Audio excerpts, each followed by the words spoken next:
Welcome. What's up, friends? My name is Todd Cook.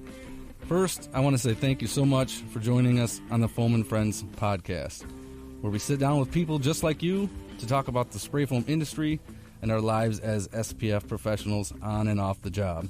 It's a podcast for us and by us in an effort to bring like-minded people together. Please like, subscribe, and follow to ensure you don't miss any episodes or a chance to get to know your fellow industry professionals. All right, let's get this thing started, shall we?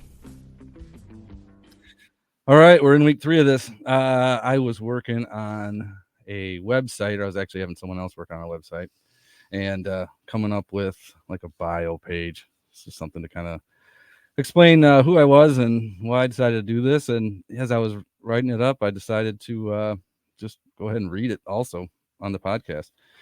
So it goes like this. My name is Todd Cook. My wonderful wife, Emily, and I are owners of ENT Foam Home outside of Grand Rapids, Michigan. We have 2 kids together, Owen, 9, and Claire, 7. Owning and operating our spray foam company has given us the ability to have Emily stay at home and homeschool our kids, which was her lifelong dream.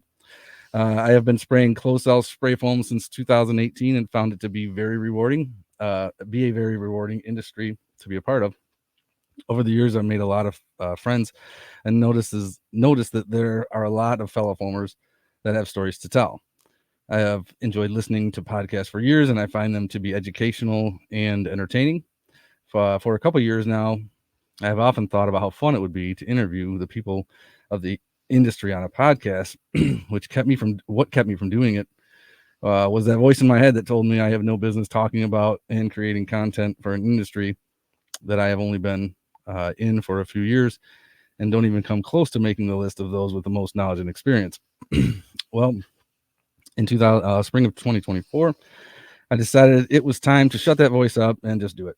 And whether the podcast finds success or if it doesn't do much at all, instead of just thinking about it, I've decided to give it a shot.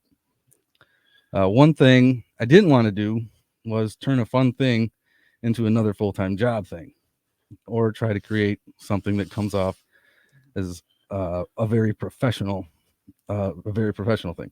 I wanted the listener to feel that they have the ability to act like a fly in the room and listen to a raw conversation of fellow industry professionals. So you won't find it short and to the point.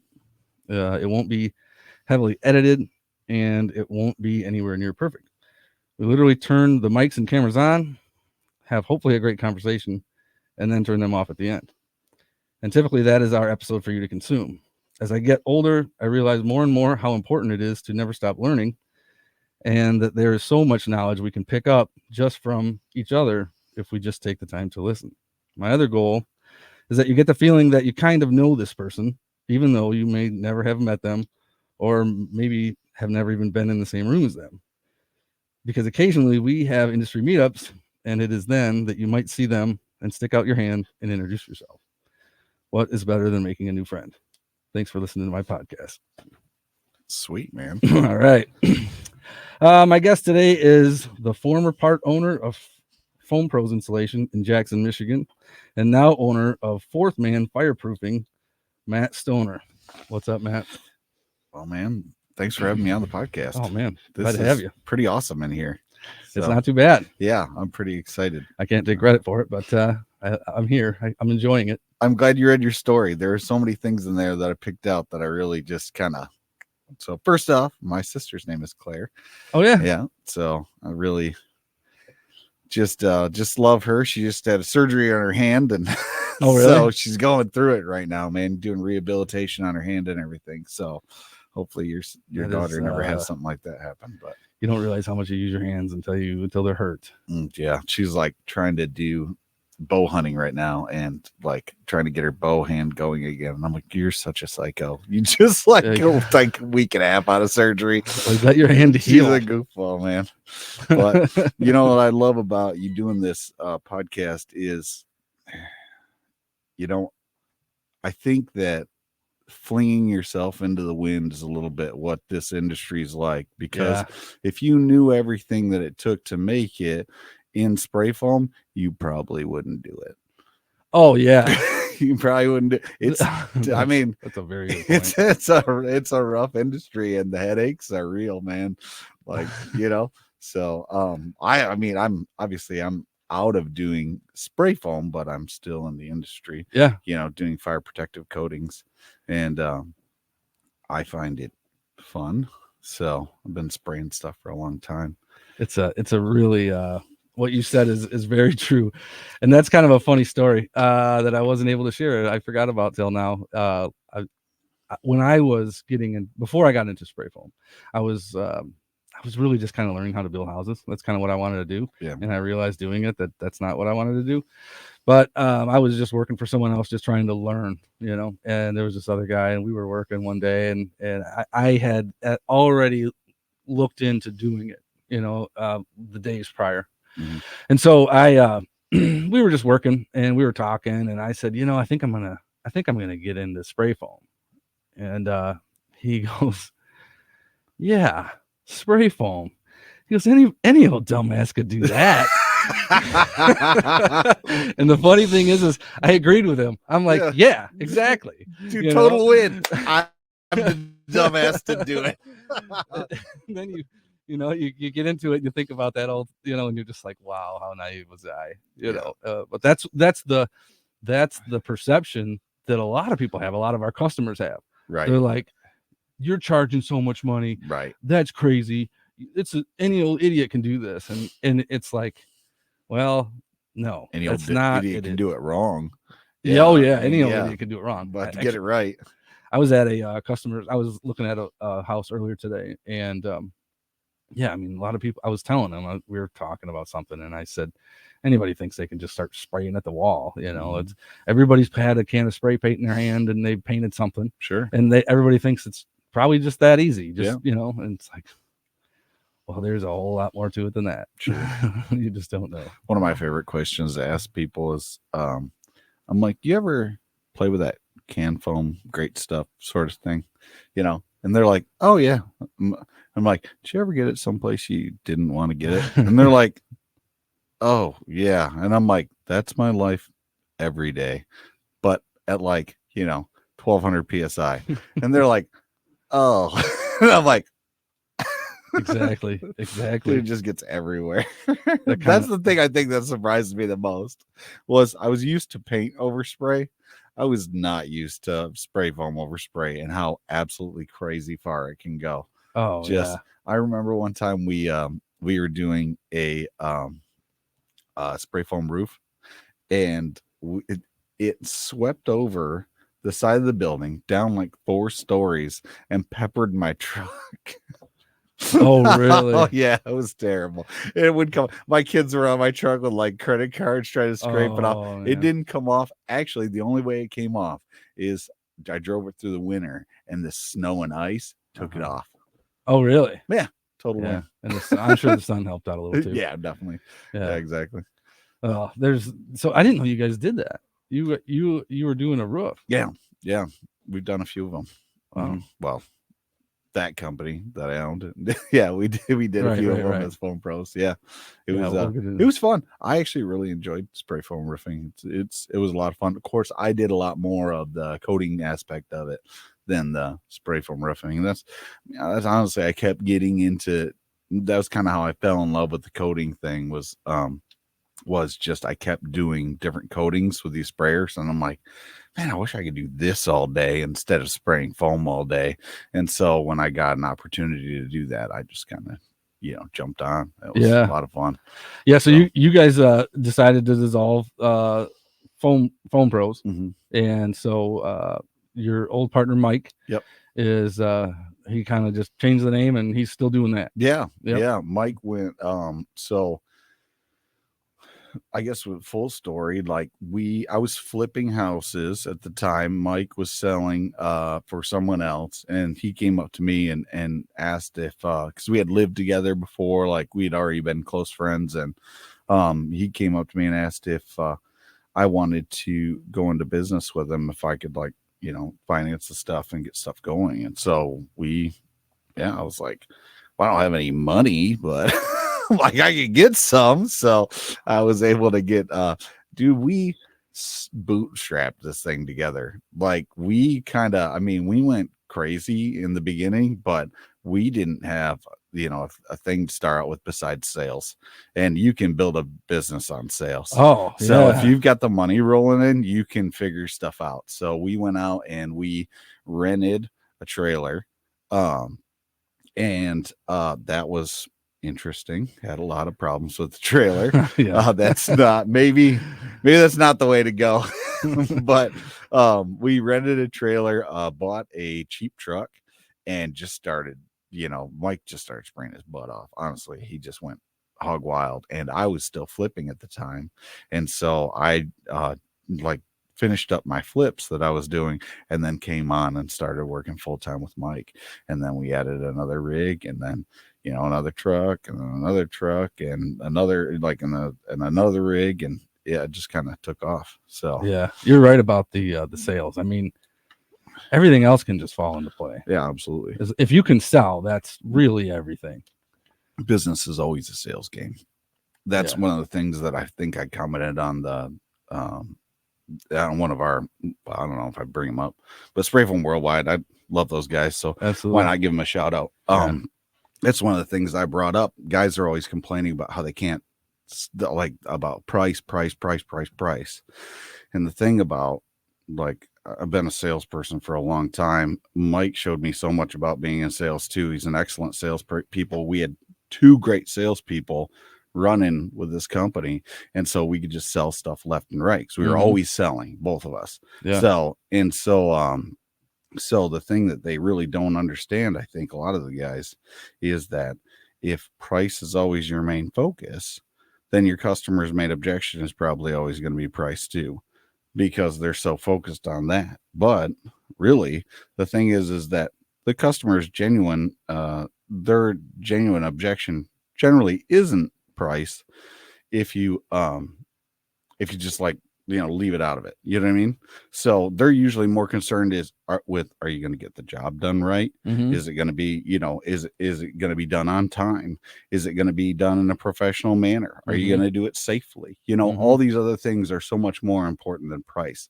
And so if you can give them a solid price, like a good price, and then stick to your price, which is something that we really tried to do. Like, unless they were doing change orders, we were sticking to our price, right? So that'll just bad for business to change your bid later, even if things get all screwy and messed up, So, but I just think a little bit of salesmanship goes a long way with people, because the price was almost never an objection for us. Yeah. I don't feel like I battled people on price hardly at all. Yeah.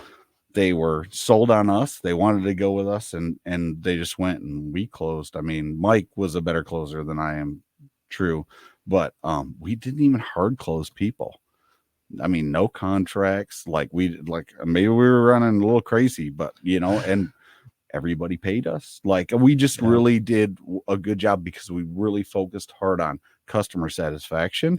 And so if those customers were happy, then they always paid us. So sometimes you had to chase them down. A couple times we had to write lawyer letters, but like twice, I mean, hundreds of customers, and like wrote like 2 lawyer letters.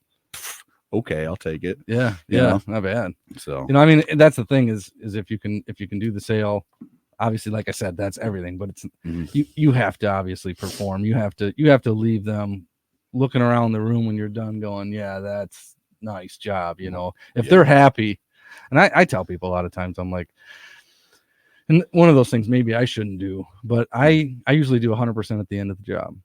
And so that sets people at ease, that they aren't going to get ripped off, because they have final control. Sure. But then when you overperform, the job site is cleaner than when I got it, always. The foam looks great. It's at the right thicknesses. They have nothing to complain about. And if that's the case, they have no problem writing that check or handing over that money or whatever. Treating people like they're trustworthy tends to make people act like they're trustworthy. That's just, I mean, I had someone tell me one time, I was telling someone, I'm like, they're telling me about how they didn't like somebody. And I was like, oh, they're always so nice to me. And they're like, well, you have this way of trying to bring out the best in people, and I think that's a practice skill. That's not something I'm like blessed to do. Read a book one time that said, hey, treat people like the people that you want them to be, not the people necessarily that they seem to be, and they'll grow to meet your expectations. Yeah. And that's if that's not sales, I don't know what is. You're like, of course you're respectable and honest. Like usually, yeah, ideally, I mean, we always got like, we tried to get 50% down. We didn't always get 50% down either. So it's like, I mean, but yeah, people usually paid us because I will bend over backward at the end and not give them any objections. They were like, hey, what about this tiny little spot here? And we're like, hey, just want to look over everything, make sure it's all looking good. You're just a little bit of salesmanship, man. Just going back to, I mean, I've sold, oh gosh, I've sold a lot of different things. I've sold insulation for somebody else. I've sold cars. I've sold lights. I've sold just everything. Lights? Yeah, lights. I sold. I mean, I sold houses. Oh, like LED lights. Yeah, like I mean, I don't know, like big companies, like you go in and you retrofit all their stuff for lights. Like, I don't know, like it was a really super short time doing it, but I mean, I sold a bunch of them. The company behind me, like kind of fell apart, so it wasn't really my fault. It is crazy what you can sell as a salesman. I lived in Las Vegas for a little while in the early 2000s. But we did so many things. I used to hang out with, this was before I had married kids and everything. I was out in Las Vegas and just having a good time working and playing basically.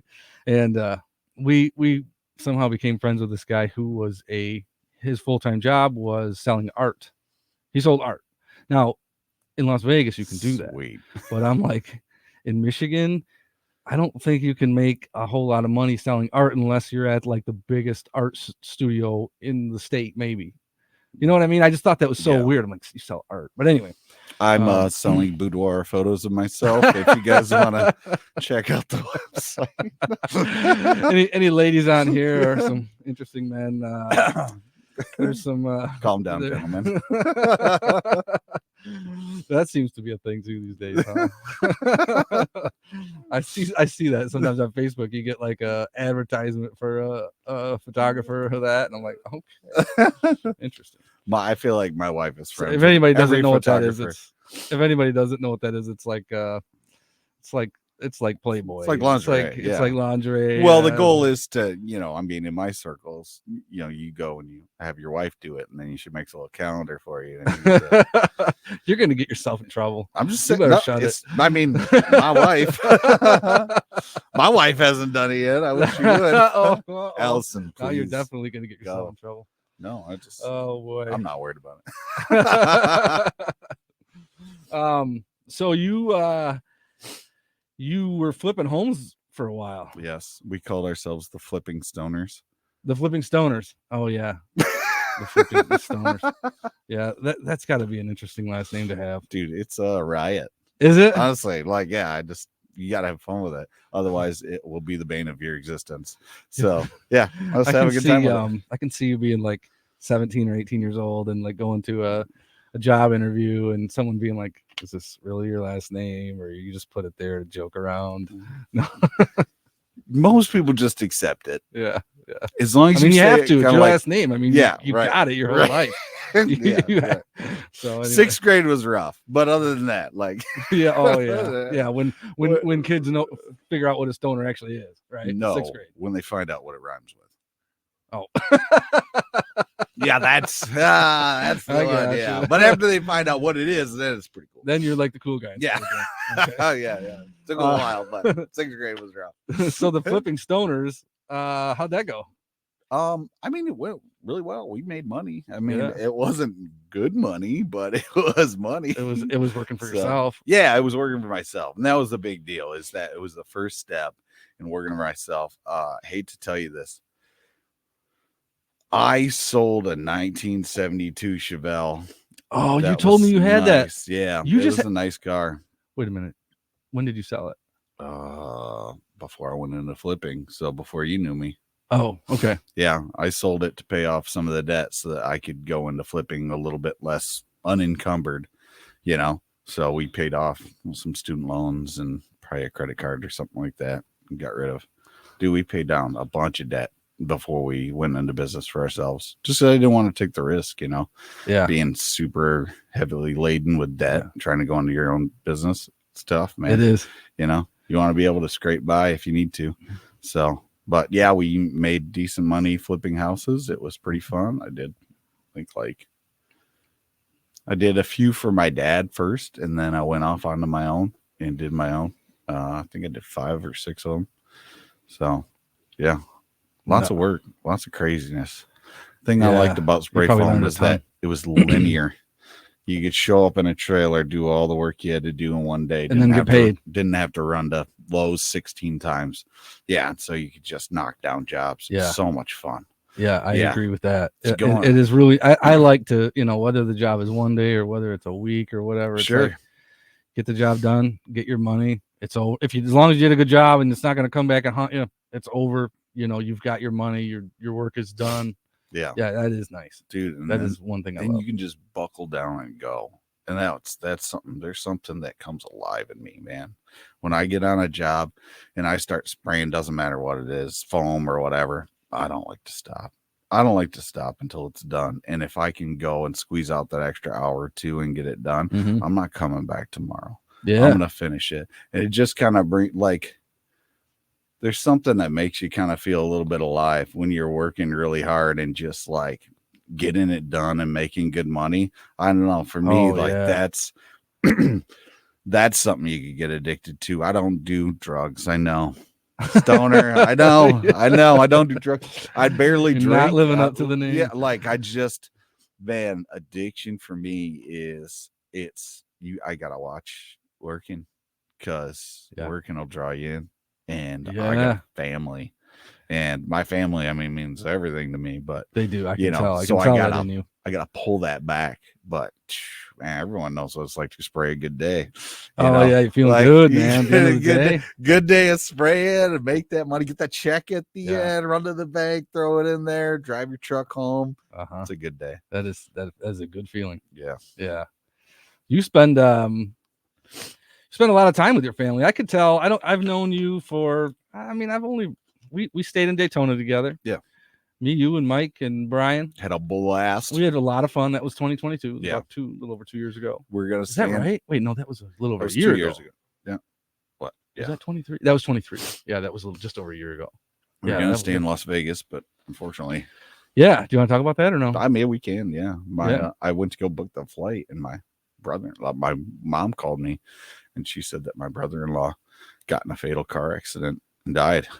It was just that's devastating, dude. Just devastating. I mean, yeah, it was a crazy time. And then, like a few weeks later, I had one of my really good, like my best friends, his son died in his car in his garage in the worst way, man. Like just running his car, you know. Yeah. And dude, it's just a lot of death this year. I feel like it's been a crazy year, you know. Yeah, just and into our circles and stuff too. I think depression hits a lot of people. I mean, we've talked about someone from Spray Foam Worldwide. I'm not going to mention the name, but everybody knows who. Yeah. Same thing. Sure. Suicide. And and I feel like it's today's political climate. The fact that we just have so much, I think, is part of it. We don't have to fight very hard for what we have and what we need. Right. That's just my guess. But drugs and alcohol are obviously huge, a big player in that. So who knows? Everybody's got their own reasons. Well, I got an idea about this. So, okay. I heard it said one time that the opposite of addiction isn't sobriety, it's connection. The opposite of addiction is not sobriety, it's connection. Okay. Connection, and this is why. So when you're connected to people, like when you have close, good interpersonal relationships, people that you can have a bad day with, take off the mask and be the real you with. Like really, really you, not the real, like not the you that's like, what's going on in my life? I can list off a few things, but like, how are you doing? Like real deep, you know what I mean? I feel like that's where so much So many guys fall short. They aren't able to take off the mask. They say, well, my wife would rather see me die on my white horse than ever come off it, sort of feeling. Oh, like they have to be the hero. They can't be vulnerable with other guys. Can't say what's really troubling them, and they can have horrible things happen to them and just bottle it up. And dude, my buddy's son, nobody knew anything was wrong. He wasn't on depression medications. He was doing just fine. He was doing well in his career. He had a bunch of friends. Gone. Like, I think that, I feel like I'm particularly blessed in this area. I have a lot of really, really good friends, long-term guy friends that, like, we are conscious in having good, deep relationships, and any one of them can come to me at any point in time and be like, hey dude, I'm struggling with whatever super deep topic, addiction, or I'm struggling in my marriage, or things aren't going the way I wanted to. I just talked to a buddy of mine. He's got I just won't say how many kids, but he's got kids and they're serious mental conditions, and he's like, dude, my family isn't anywhere near where I pictured it being. What do I do? But for me, of course, the obvious answer for us was, well, I think it was actually an answer to the question, is Jesus enough alone? You know what I mean? In your life. And, this is the friend that you're talking. Yeah, this is my friend I'm talking about, and so you were talking to him, having these, we were talking about and have that exact conversation. That was the question that was posed in that. And, wow.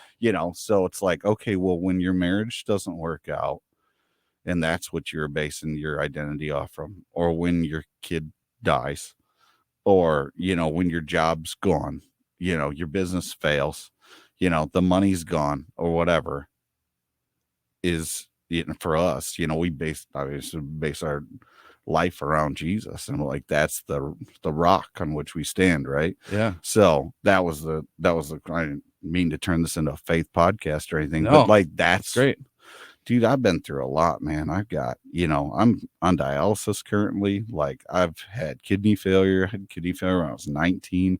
I went through nearly terminal cancer. That was, I didn't know that was in my lung. Yeah, like, dude, that that made me, I'm like, I was so sick I couldn't walk. Like, they sent me home on hospice.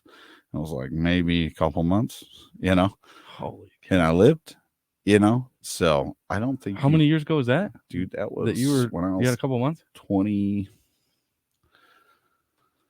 It's 19 when my kidney failed. It's 20 when I got my transplant. I think I was 21, 22 when I got that nearly terminal cancer. Yeah, big B-cell lymphoma in my right lung. Wow. Yeah, it's crazy, man. So, like, I'm on dialysis for 13 hours a day. And I'm on peritoneal dialysis, so they pump it in and out of your stomach, and it can be like excruciatingly painful. Not everyone's experience is like that, but mine is, right? And dude, just sometimes it's like something's like eating me from the inside. That's what it feels like. Just this tube that's just sucking at me, and it's like, dude, if you don't have something to ground you through all that, like, some days, like, dude, for a little while, I was like, dude, it might be nice if I died, but yeah, but it wouldn't be, because you got a family. But too. I got a family. I got a wife. I got all these guys that prop me up. I got, you got God that puts you in that situation and wants you to, for whatever reason, wants you to, yeah. Go through all that. What is actually dialysis? Oh, so I mean, we all kind of have an idea, but I don't know how many people actually really know it well. So when your kidney fails, you have to find a way to get rid of the toxins in your body that normally come out through urine. So, what the type of dialysis I'm on is, it's called peritoneal dialysis. They use your peritoneal membrane to pull toxins out, and they flush fluid in and out like lots, dude, like liters and liters of fluid every night. And they put it in you, they let it soak, and then they pull it back out. So it suck it back out. So that's where the pain can come in. It's just I have a perforated tube in my stomach, and like just like it's like 16 inches long, man. It's like hanging out. Oh, yeah. Was that a port? Yeah, it goes into my stomach. And so you do that like at night when every you do that? night. Yep. So through the night while Yep. you're sleeping. Yep. And for hours before and after. Yeah. Yeah. So wow. Yeah, it's crazy. So what is it that is there a certain sort of disease that created your kidneys to fail and created your need for dialysis? So, boy, this sucks. All right, let me tell you what it is. I'm allergic to dairy and pork, and Dairy it makes and my pork. blood pressure go up so high. And I didn't know this, but I didn't realize that was happening at the time, and it made my kidney fail from having blood pressure too high. Get your blood pressure checked, guys. So your blood pressure was too high, and so you didn't know. You didn't know for I the was longest 19. time. I thought I was as healthy as you did when you were 19. Eating ribs, eating ice cream. Exactly. Yeah, I was going to town. So do you think maybe if you would have known that you were allergic to that, things would have been better now? Or yeah, I could have saved my kidney. Oh wow, pretty. You wouldn't have known that. I mean, it's kind of hard to figure that out, dude. Yeah, right. If we would have bet it all on Apple, we would have been rich, right? Like, I mean, it's the past. We're not there. We're not gonna live there, so I don't really dwell on it. But yeah, it's crazy. That is crazy. Can't eat bacon, guys. Come on. What's that? I can't eat bacon. Oh yeah, after all those years of knowing how good it is. I can see the disappointment in your eyes. I like bacon. I mean, who doesn't? Right. Who's ever had it at least? Right. Yeah. That's some good stuff. So you had kind of a scare this past spring, was it? You were is it typical, or I mean, I remember I was talking with someone and they were saying, yeah, Matt's not doing real good right now. Yeah. So it kind of happens slow. So when you get a transplant, it's a wear item. It's something that they know is going to have to be replaced again. They don't last forever. So mine lasted for 16 years, and that was a pretty good run. 16 years on transplant. They're pretty happy with that. Yeah, they're saying 10 to 12 years is pretty standard. So 16 years is pretty good. So we kind of knew it was like we knew from the start, it was gonna fail. So having it fail is kind of a bummer. Don't get me wrong, but of course, even though you knew it was gonna happen eventually sometime. Yeah. So you're on the list right now for a new kidney then? So I actually have, you're kind of on the list, but I have people that want to donate a kidney. So I'm just they're just going to give me a kidney. So I get to jump ahead in line. When you have a living donor that's willing to come forward and give you a kidney, you get to jump forward on the list. They don't have to you don't have to wait for some random person to die. It doesn't have to be someone who's a match for you. Just someone who's a match for someone else. Well, it can be. Yeah, they can actually swap them too. So if you have a donor and your donor is the only one that'll come forward for you or something, like I have actually quite a few people that are willing to get tested for me. The thing is that they can swap donors. Like if you find somebody else that matches you, and do a little crazy swap. So got to be ready to answer that phone at any time. So, yeah. Because you could literally just be in the hospital tomorrow and you'd be like, if there was a match. Yeah, after I have the meeting with a surgeon, I think, which is this Friday. Yeah, I think it's going to be pretty open for me to be able to get it transplanted almost anytime. Yeah. So if you get a new kidney, you won't need the dialysis anymore. It's basically the dialysis is just filling in the time gap until you get a new one, or you could be on dialysis for a long time if you couldn't find. But that's the trade-off, right? Correct. Kidney or dialysis. Yeah, kidney or dialysis. But it's not like when you get a kidney, it's all scot-free either. Right. You're, you definitely have some drawbacks there. There's a lot of medication that you have to be on once you get a kidney for it to stay in place, and that medication has some pretty serious side effects, including recurrent cancer, possibly. The cancer, where was that? So what do you mean? Oh, it was in my right lung. And what was that? That was what got rid of that? Was it the? Actually, kind of cool story. My So my doctors took me off from the immunosuppression because it suppresses your immune system, brings it down, right? Yeah. Yeah, when you're when you have a transplant. So they took the immunosuppression out. My immune system came back, killed the cancer. Right, that's basically what probably happened. Oh, so they the left the me cancer off, was started from but they left me off immunosuppression, which is why I've been able to do so well for the last 15, 16 years. Like I haven't been on immunosuppression, which is pretty rare. It's almost like they dropped the nuke when they, that's what one of my doctors says. It's like almost like they dropped a nuke when they did all the chemo on me, and then when everything like came back on, they were like, "Oh, this kidney's yours. Why not?" So it just didn't reject.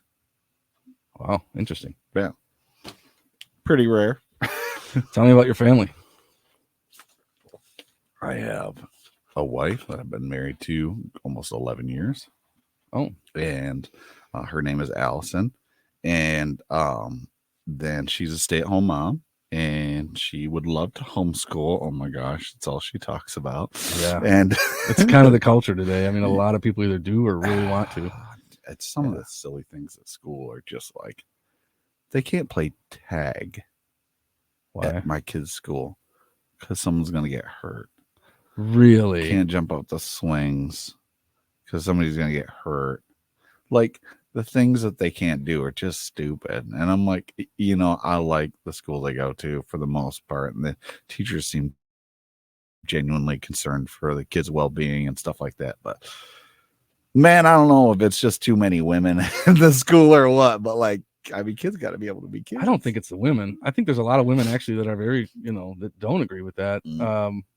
I think it's just the culture. I think. Well, yeah. And it's better and worse depending on what part of the country you live. Yeah. It's based on the local, culture. Yeah. But yeah, I know it's not the school that we went to. Sure. No kidding, right? I mean, you go there and look at the playground, and you can tell it's different. But I have 4 kids. 4. Yep. Emma, Levi, Kate, and Lola. And Emma is 11. Levi is 9. Kate is 6, and Lola is 3. Wow. And they are that's my whole world, dude. I know. I can tell. I can tell. I've said it. I've only known you a little bit, but I can tell you're very, very dedicated to your family, which for sure. That's cool. That's cool. So you were doing the spray foam with Mike, and you guys just decided to do other things, which I get. I totally do, because actually, being in starting a business as a partnership is something that you kind of have to do, because one brain is like not enough. Sure. Like one person, I can do this. There's so much. You're either have more of a blue collar mentality or a white collar. Right. Not necessarily, but sometimes you need someone else to help you get that actually going. But I remember I used to listen to a lot of Dave Ramsey, not so much anymore, just listen to other things. But Dave Ramsey will say the partnership is the only ship that won't sail. Which is, it's not true necessarily. No, because there's a lot of partnerships out there. Dude. A lot of partnerships out there that do very well. Yeah. And you guys did very well for a while, but after a while you kind of decided, I just want to do my own thing. And there's nothing wrong with that too. And you've mentioned too that no regrets about it at all. Sure. And you shouldn't, because it wasn't it didn't fail. No, it's just that you decided to change it up a little bit. It spun off into 2 different businesses that are successful businesses. Exactly. I have the fireproofing, and he is a spray foam business. Yeah, and you guys do you do work for him. We still do business together. We're still friends. We're still good to go, man. That's awesome. He's we split really amicably, and there was a little bit of tension, of course, at the end, but we ended up like coming together and sorting things out, and turned out he wanted some different things that I wanted, and I was okay with it, and he was okay with it. So I think that's part of, sorry, I get cramps sometimes. That's part of a partnership, and it's part of a marriage, man. Like, a partnership feels a lot like a marriage, and because you're chained to that person. You definitely are. So, and even uncoupling has been interesting. There's been a few things that like just recurring payments and stuff like that, when we decided to split, getting all that stuff sorted out.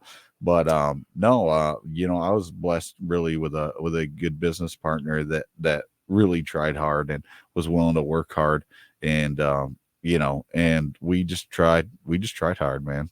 And that's part of it, is just going after it. You just got to get after it. Well, and neither one of you would be where you're at today without that. Right. I mean, you wouldn't be doing what you're doing, and he wouldn't be doing what he's doing. Sure. If you guys hadn't gotten together and done that. So. Yeah, exactly. I wouldn't have never had a chance to do fire protective coatings without being in spray foam. So I just kept doing them, thinking I'd rather do this all day. Yeah. So let's talk more about that. Sure. So I guess I've had Fourth Man Fireproofing, and it's been, it's just started this year. So I'm just a really new little company.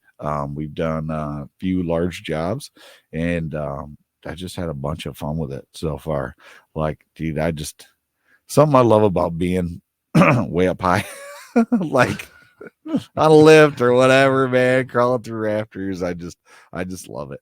So doing that and spraying stuff out is fun. Working with the guys, I've got some great guys that work for me, and they're committed to quality and really nice guys. And so I'm just in a perfect element there, man.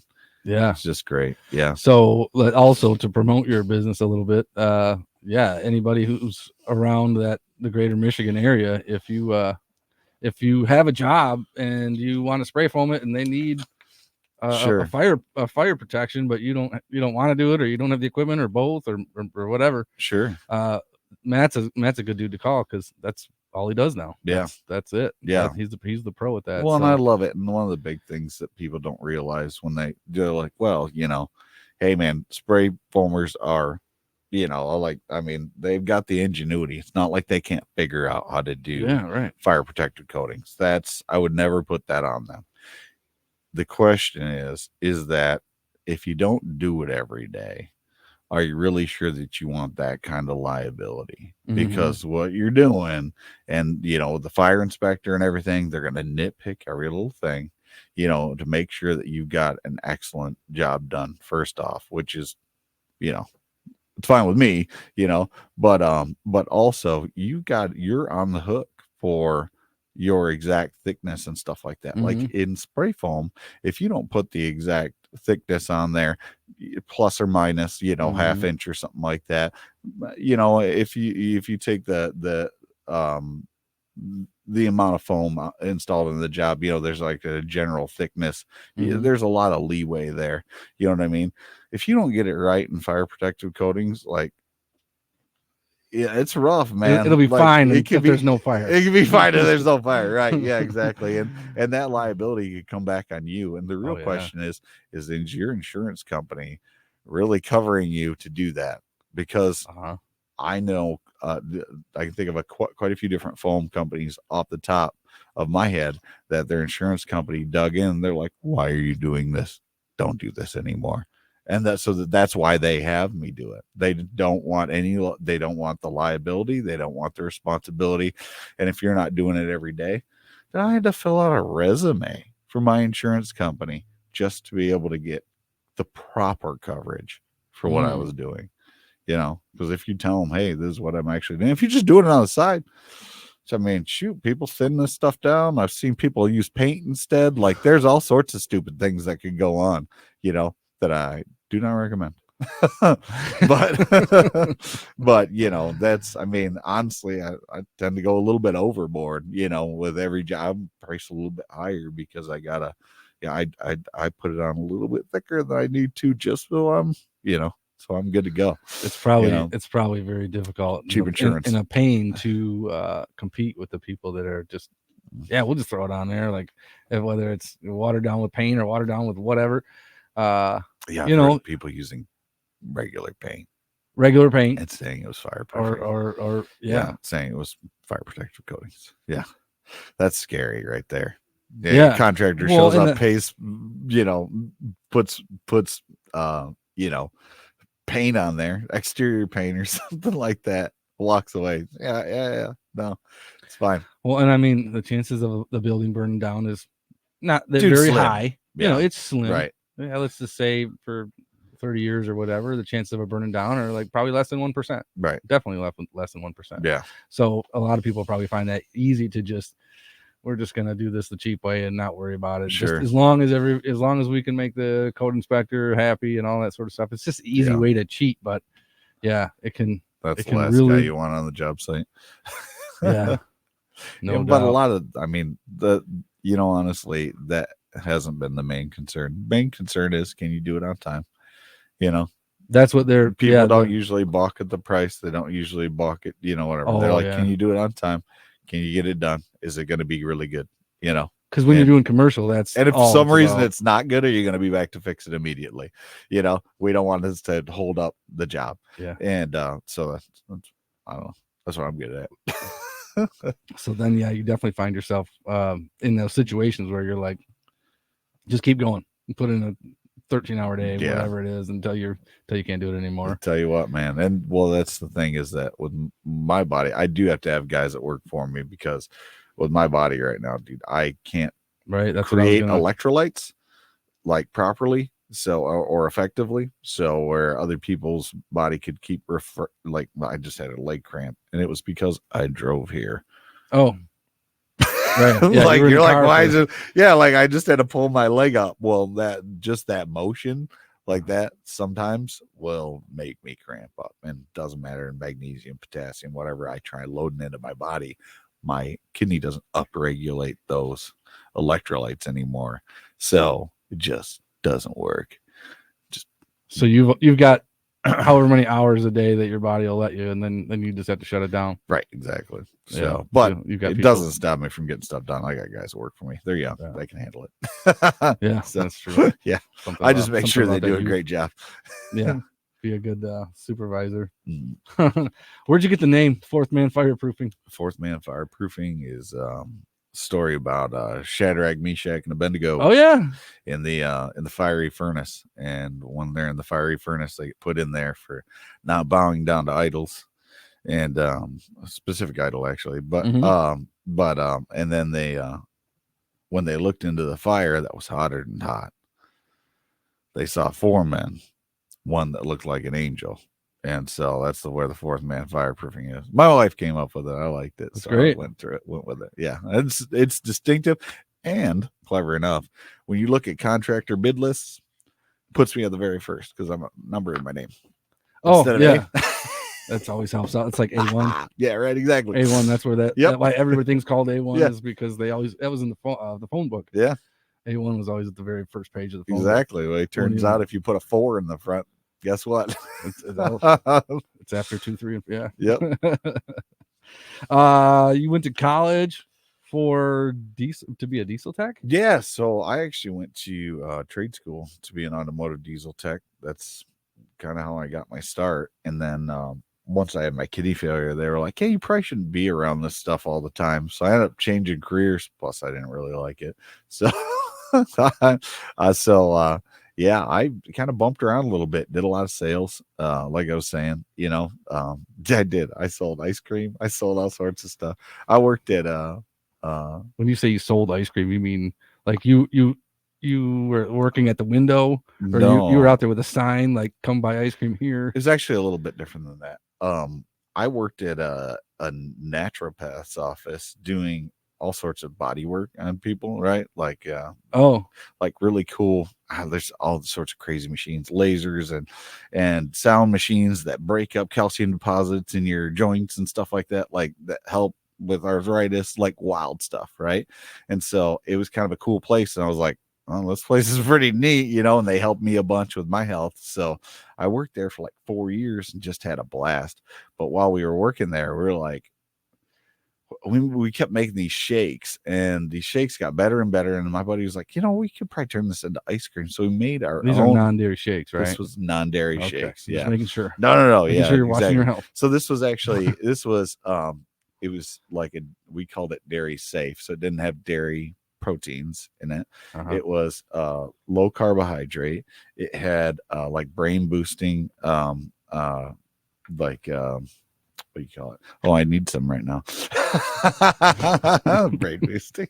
So, but it had These don't some sound like good. some nootropics and stuff like that. Oh, it sounds like it would be terrible. Sounds terrible. And it was utterly delicious. It was Really? unbelievable. It was the coolest product. We kind of had the lady who was funding the whole thing pull the thing out from underneath us, even though it wasn't making a ton of money, but we really liked it.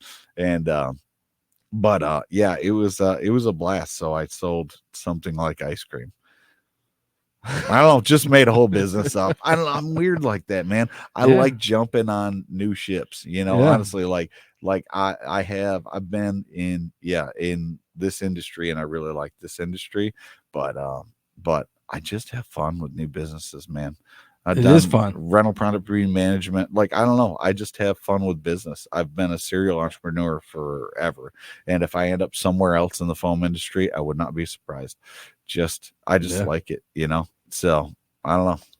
My goal is to not leave a huge wake of unsatisfied customers behind me, though. So I got a bunch of people who like me, like I said, and they keep going from business to business. They just follow me around, keep patronizing me. So I'm like, that's a blessing. Sweet, let's do it. Let's go do something else, guys.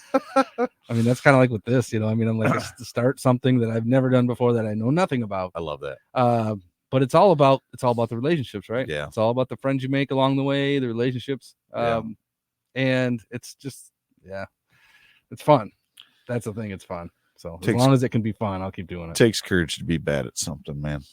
That's true. Yeah. It's also, it takes doesn't take any kind of courage to be good at something. It takes a while. It takes dedication. It takes all sorts of stuff to be good at stuff, but it takes a lot of courage to be bad at stuff. Well, you always have a bunch of people that are like, good luck with that. You don't know what you're doing, and don't get me wrong.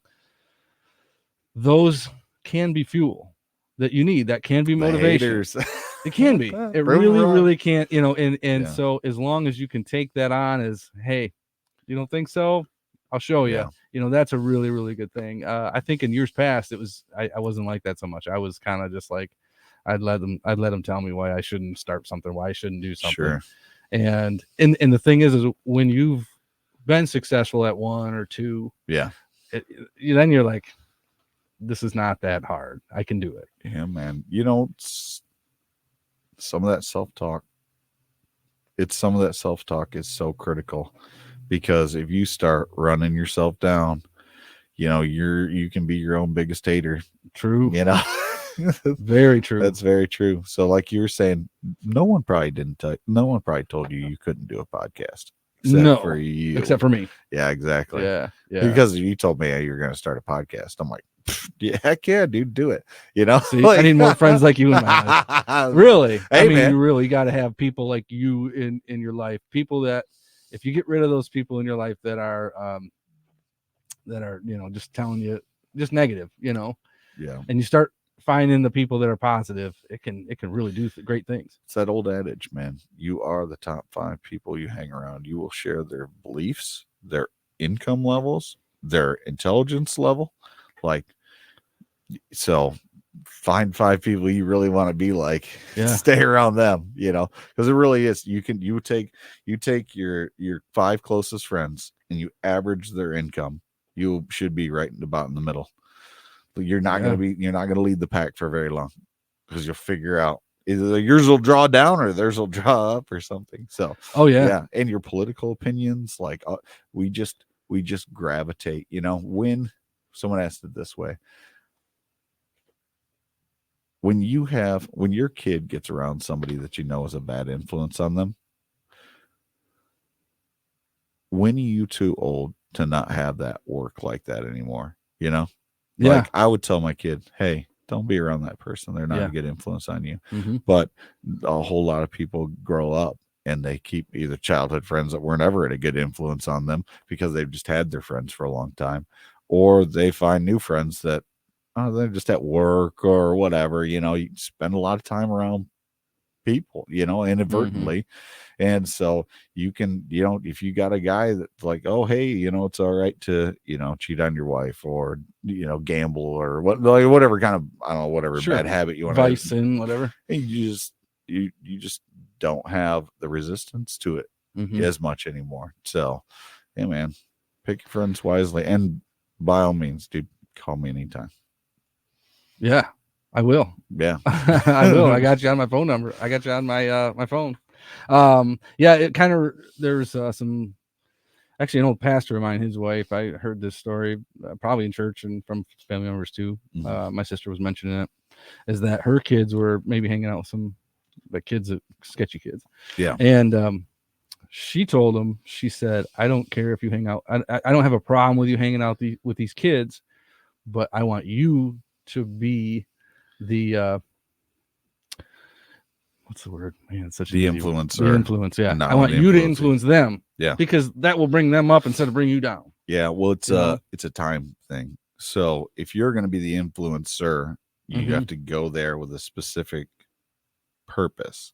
But if you just inadvertently hang around them and just spend your time with them, they're going to drag you down. So way easier to fall down a ladder than it is to climb up. Well, that bad behavior will rub off on you. And sometimes it's easy to see people doing bad behavior. And if you see it a lot and you see a lot of people doing it, you're going to start to think that that's normal. And if it's normal, then it's not bad. Sure. Right. And that's, I think, a big problem with what we got going on today is normalcy. What is normal? Right. What is not a problem anymore? Well, what used to be a problem years ago, what used to be bad behavior is no longer. It's now just normal behavior. Sure. So, anyway, that's that. Okay, so let's get to some fast questions. Sure. What is the best concert you ever been to? Ooh. You know, I went and saw Mercy Me. Oh yeah, that was actually a really great concert. Yeah, except for feel like the people in my church are more excited than the people who were at that concert. Really? Yeah, dude, I had a blast though. The people at your church were more excited? Dude, my church is like a blast. Oh, really? Yeah, dude, we're excited. That's awesome. Yeah, we love Jesus and we're happy about it. Where'd you meet your spouse? So I signed up for Big Brothers Big Sisters to be a big brother. Oh yeah, and she was my match coordinator. And we decided after, I did Big Brothers Big Sisters for 9 years, and then, but in the middle of that, beginning of that, we decided to make a little match ourselves. So we, oh yeah, and you didn't join that to meet a girl, did you? No, of course not. Of course not. But I did join it to meet the kind of people that I, would be interested in for sure. Oh yeah. What was your first car? It was actually a 1970 Chevelle. Really? Yeah, my 72 Chevelle was much nicer. But my real first car that I ever bought for like $2,500 was this rickety, rusty Bondo Beauty Chevelle that license plate fell off when I did a burnout. At least you could do a burnout. I mean, that's something. No. 70 was a pretty good year for power. 70. That was towards the end of the high power, the 67 to 72. That's where the high power is. Original 307 car. Let me tell you what, no power, had like the weakest 350 in it ever. This thing was a piece of garbage and I loved it. And you loved it. And it made you happy and it probably made you broke. Yeah. And it ended up I tore it apart to make it better, and then I ended up selling it and using that money to put more money into my other 72 when I bought it. So it ended up morphing into my car. Good stuff. That was fine. Now, you also are kind of into another car that I find surprising. That is the Pontiac Fiero. I mean, I've never had one, but I did. Oh, you haven't? No, I thought you did. Oh no, I had buddies that really liked them, and they invited me to go down with their Fiero club down to Florida, and so we drove all over in these Fieros. There are a bunch of them, and they were a blast. So, yeah, no, I get because we all went down there as a car club. Yeah, that's probably what I thought there was a little more to it than that. You mentioned that when we were in Daytona. Yeah, well, we stayed in Daytona. Oh yeah. Went out on the track and them and everything. Yeah, I was out on the. They're doing Daytona's next year too. Oh yeah. Did you know that? Oh no, I didn't know that. Yeah, that'll be fun. Which is good. I like Daytona. Vegas was fun. I had but there's just so much going on. It's overwhelming. Right. Kind of. It's still fun. I hope they do it again, but I'm just saying I did like Daytona because there's not a ton of stuff going around. You can get around town, no problem. Yeah. Well, dude, those scooters were. Those scooters are fun. Yeah. Yeah, that is a lot of fun. I think there wasn't too much traffic, so you could actually just run them down the road. Right. I probably spent like $70 on those scooters. I should have brought my skateboard. Yeah, that's true. Yeah. Because you guys drove in a truck. Yeah. What's your favorite movie?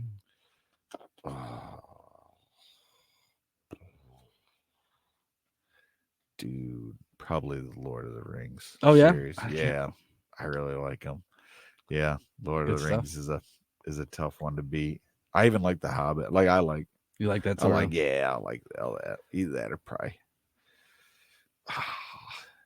Yeah, let's go with that. That's a good final answer. All right, well, let's wrap this up. Matt, thanks a ton for being here. Dude, appreciate it. That was awesome. And if there's anybody around who needs some, even if you just need to get a hold of Matt just to ask him some questions about fireproofing, sure, he knows a lot about it. Or if you need some help, or you just if you're around Michigan area and you want someone else to do the fireproofing for your job, give him a call. He's a good dude. He'll give you a good price and all that. So that's it. We'll wrap this up. Right on. Thanks for listening. Goodbye.